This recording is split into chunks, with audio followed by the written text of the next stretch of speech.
I'm Larry Woodham. This is my wife, Lenore. Hello. We're the owners and operators and founders of Hill Vineyard and Winery here in DeWitt, Florida.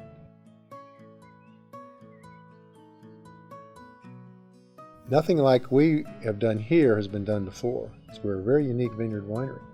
From the very beginning, the very foundation of our conversation was that we were going to create a vineyard winery that was real, and it would be built on a foundation of sustainability.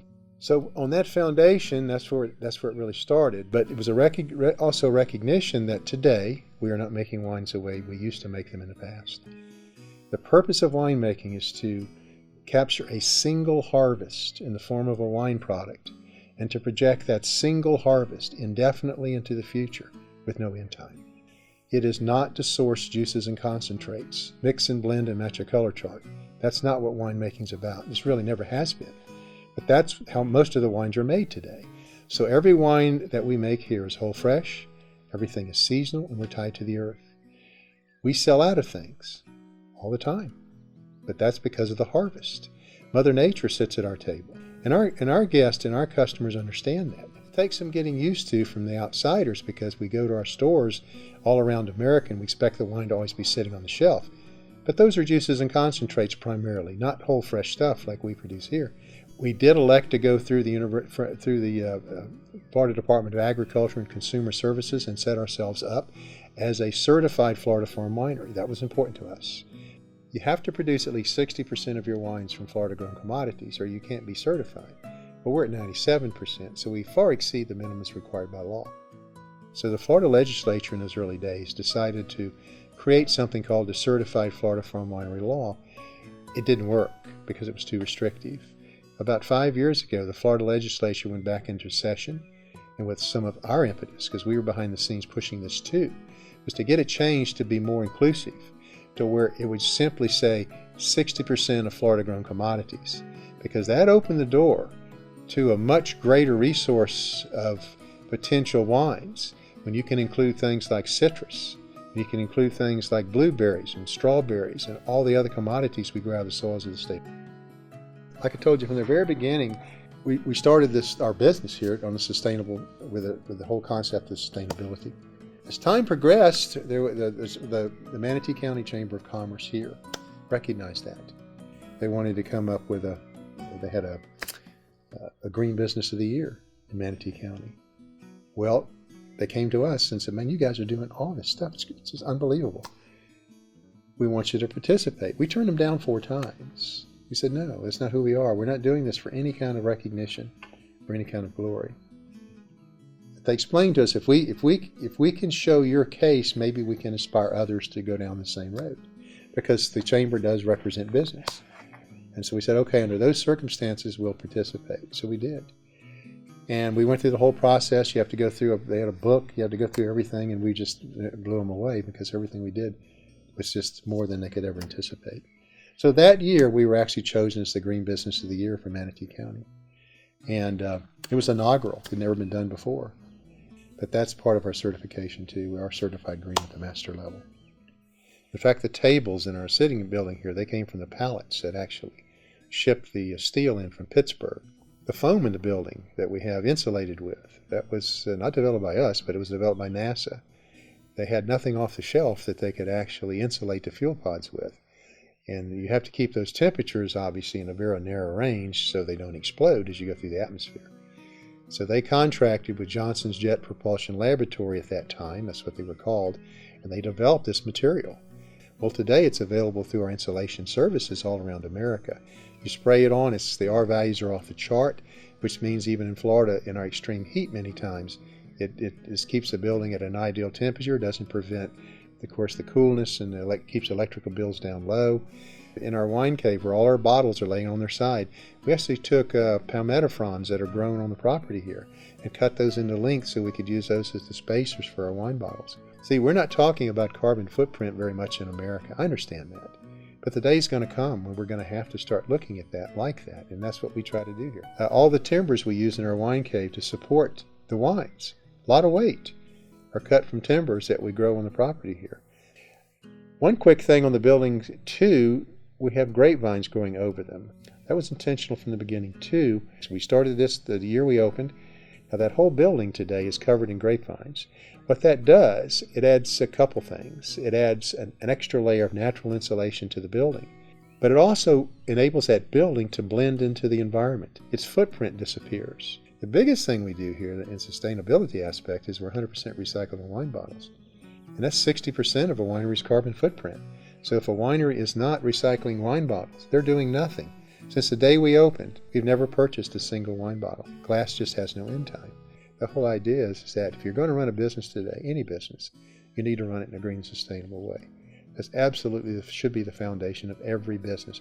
Just to put it in perspective, we're throwing about 4 billion wine bottles, perfectly reusable wine bottles, away every year in America. In the last 18 months, we've repurposed over 103,000 wine bottles. Now, can any winery in America say that? Of course they can't. They all should be. If you were, some are shipping millions of cases a year and none of them are taking their empties back. It's absolutely a crazy thought. My personal favorite, when you're looking at grape wines, it's always whites and rosés. Our favorite is our Forest Keeper White. My second favorite is what we call a subjective rosé. It's subjective in the sense it's the length of time that the skins are part of the fermentation process. If you leave the skins in for the whole time, you end up with a red wine. But if you take them out sometime prior to the end of that fermentation process, you end up with what's called a subjective rosé. This simply means that someone has to make a judgment when to remove the skins. My third favorite is going to be kind of off the wall, and people are going to say, what the heck are you talking about? But it's an American heritage wine. It's a wine that our ancestors made in our country well over 100 years ago, and that's the cherry tomato. Cherry tomato wine is a couple things. Not only is it American heritage wine, but it's also an alternative white wine. I think one of the aspects of wines that we sometimes don't think a lot about as Americans is cooking with wines. You can certainly cook with them, but we have both onion wine and jalapeno wine. Those two are very unique. And if you reduce those two wines down to a sauce, what do you have? You have the foundation for your own barbecue sauce. Try that on a rack of ribs sometime. You'll see what we're really talking about. It's phenomenal and a great thing to do. There are rules for winemaking in America. These are very explicit. They have to be on the wine labels. And all the consumer has to know is how to read a wine label. So if you looked at a bottle of our wine, like one of our grape wines, it'll have 4 words. It'll say grown, produced, vented, and bottled. Grown tells you, the consumer, that winery is actually growing the stuff for that bottle of wine. Most of the wines produced in America only have 1 word or 2, just to let you know. And many of them just have 1 word, bottled. Bottled, they've done nothing. They're buying unlabeled bottles of wine, bringing it into their facility and putting their label on the outside. But yet they're putting them on the shelves next to real wines like ours, and the consumer doesn't know the difference between them. Why do they filter wines? We haven't filtered wines for over 8,000 years. And remember, all of ours are unfiltered because we're not taking anything out. You're actually getting that harvest in the bottle. The reason they filter wines is to get them to market as quick as they can. It's usually under 3 months from their door to yours. What are they taking out? They're taking out of your wine taste, flavor, and bouquet. But they have a dilemma because the factories they can't market their product. If they just filter your wines and just put their plastic and aluminum foils on the top and the label on the outside and shot it out the door, they're going to have issues because they've taken everything of value out through the filtration process. By the way, those are not vegan friendly. Those are not vegetarian friendly. The only wines that are unfiltered wines, because when they filter your wines, they're using in many cases animal byproducts to filter the wines with. When you do that, you've got to add something back to your wines. You can't just market it the way it was because, like I said, they've taken a lot of the taste or most of the taste, flavor, and bouquet out of the wines. So they will actually add things back to your wines. They call them, and you've seen them, many of us have seen them on the back, usually on the back label. The first paragraph will talk about hints, notes, flavors, aromas, characteristics. There's lots of key words. That's the stuff that they've added back to your wines. So, because the consumer ain't going to like it if you don't do that, and then you can promote that by making it sound really wonderful, like hints, notes, flavors, and aromas. If you looked at these bottles of wine, you won't find that on there because there's no necessity to add anything back. There's nothing added to these wines, just the fruit. So if you like strawberries, here, it's going to taste like strawberries. If you like orange, it's going to taste like orange. If you like grape wines, they're going to taste like grape wines. There's nothing added to these. I like to tell people a simple test. If they take one of our bottles and just pick one at random that they bought at their grocery store, or maybe the one they've been buying, lay them both on their sides on a table, just in their house. Leave them undisturbed for 30 days. Then go back in 30 days and very gingerly pick up those bottles from the top and stand them up on end just like this. Then look at the base where it was laying on the table. Do you have a line running down the factory-produced wine? The answer is no. If you looked at this one over here, our bottle, yes, you're going to see a line running the length of the bottle. That line is the fruit that's still in your bottle. Because the fruit is what should be giving your wine its taste, flavor, and bouquet, not something that's been added to your wine after the process. When we harvest grapes here, whatever we pick gets harvested gets processed that day. You have to wash the product, whatever it may be, and then you want to crush it. Now once you wash it and you crush it, then it falls into a bucket. Now to that bucket, we're going to add some yeast. They're going to consume the sugars and carbohydrates in that fruit and produce our wine. But the good thing at the end of the line is once the yeast finish their job, then we age the wine a year. The year of aging is a magic thing because that enables it to mature over a greater period of time. Most of the wines you buy in grocery stores and stuff are 30 days from the winery, factory winery, to the shelf in the grocery store. The other thing you want to remember about these types of wines, the real wines, there's no end time. So you literally could take that bottle of strawberry wine home, wrap it up in a coat, stick it in your closet for 20 years, take it down, open it up, it'd be 20 times as good.